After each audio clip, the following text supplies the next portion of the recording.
Today, President Trump striking a combative tone and pointing fingers at Senate Democrats. They know it's a big, fat con job.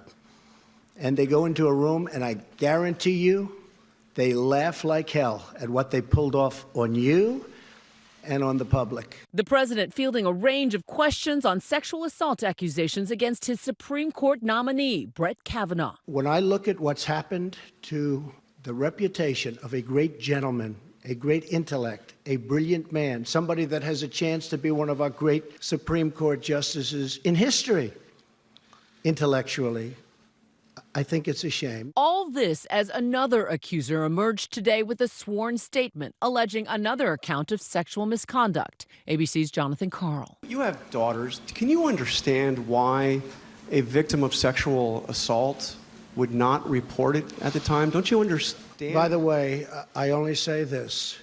36 years, no charge, no nothing. But that happens often. I mean, people are going to have to make a decision. 36 years, there's no charge. All of a sudden, the hearings are over, and the rumors start coming out. And then you have this other con artist, Avenatti, come out with another beauty today. Michael Avenatti, attorney and frequent Trump provocateur, this morning tweeting a photograph and declaration from his latest client, Julie Swetnick. In a sworn affidavit, the 55-year-old details graphic accusations of what she calls highly inappropriate conduct from the nominee and others close to him. Kavanaugh vehemently denying the allegations in a statement, writing, "This is ridiculous, and from the Twilight Zone. I don't know who this is, and this never happened." Earlier today, the president wholeheartedly backing his pick. Hopefully, over the next couple of days, it will be settled up and solved, and we will have a Supreme Court justice who will go down as one of our greatest ever. But later at the press conference, President Trump shifting his message, saying he wanted to see how tomorrow's hearing plays out. Do you think these women, all three of them, are liars? I can always be convinced.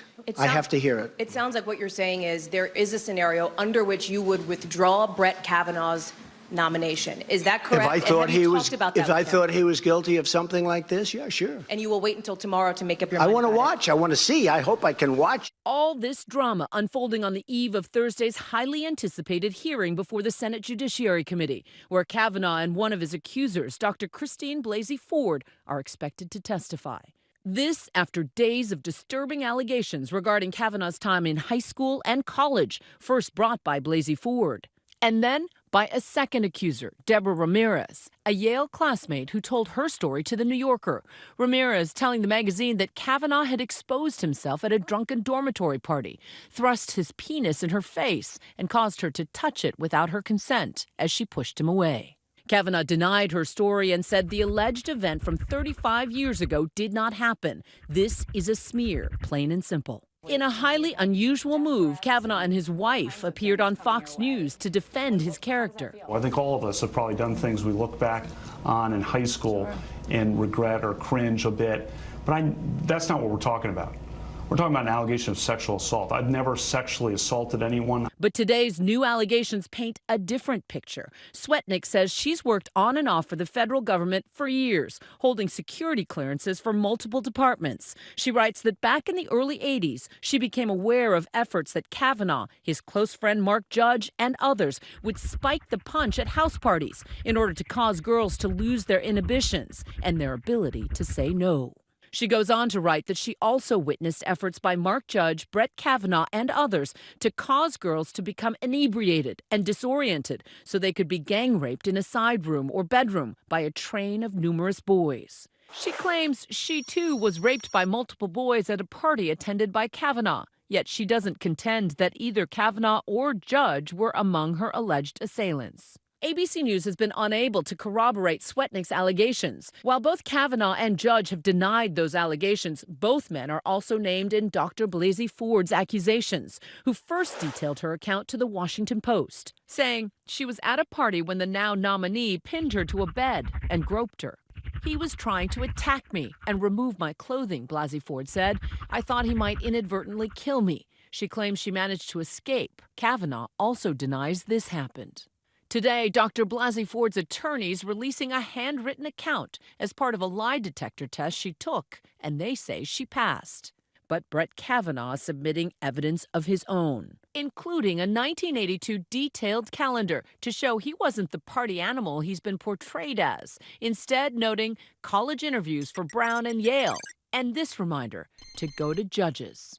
On Capitol Hill, it was a day of turmoil for both parties. I feel like I have a definite responsibility to hold the hearing, not only for her, but for Judge Kavanaugh. She's been waiting for 10 days now to appear, so why would we want to disadvantage her from doing what she offered to do a long time ago? But all 10 Democratic senators on the Judiciary Committee are demanding that President Trump withdraw Kavanaugh's nomination. Tomorrow, they will be the ones asking the questions, along with this woman, veteran sex crimes prosecutor Rachel Mitchell from Arizona, who will meet Dr. Blasey Ford tomorrow for the first time.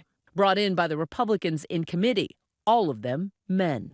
Normally, a sex crimes prosecutor would have so much more time to build trust and rapport with a witness before there would be a hearing like this. We hired her because she has an extraordinary reputation for being able to ferret out the truth in allegations of sexual assault. Kavanaugh will likely have to answer some tough questions of his own. He will face some embarrassing questions about his youth, his sexuality, various pieces of his anatomy. It could be just absolutely horrifying for him to consider doing this in such a public way. But the new allegations further splitting the already partisan committee. On one side, Democrats claiming the new allegations must be considered. This allegation is a game changer because it's under oath and it names corroborating witnesses. On the other side, Republicans. I do believe the judge. I think it is a smear. I'm very suspicious of this. He says he doesn't know the lady. He says he never hung out with the lady.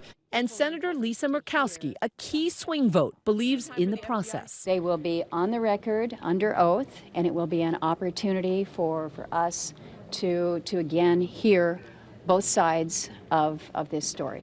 On the Senate floor today, Republican Senator Jeff Flake, another key swing vote.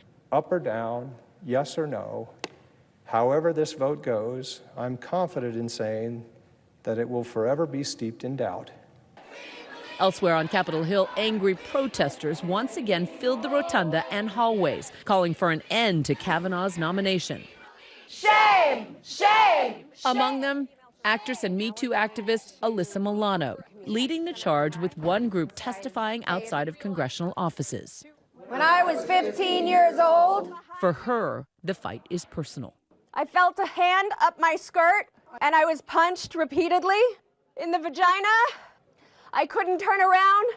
I looked to the stage and I said, please help me. She has a message for senators going into tomorrow's hearings.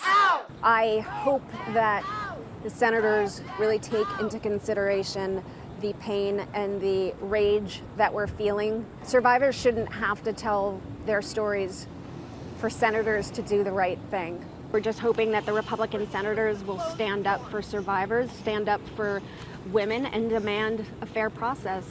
And tonight, a glimpse into tomorrow's hearing. Dr. Blasey Ford releasing a copy of her upcoming statement testifying, Brett's assault on me drastically altered my life for a very long time. I was too afraid and ashamed to tell anyone the details. And the White House also releasing Kavanaugh's opening remarks, who still adamantly denies all allegations. I have never sexually assaulted anyone, not in high school, not in college, not ever.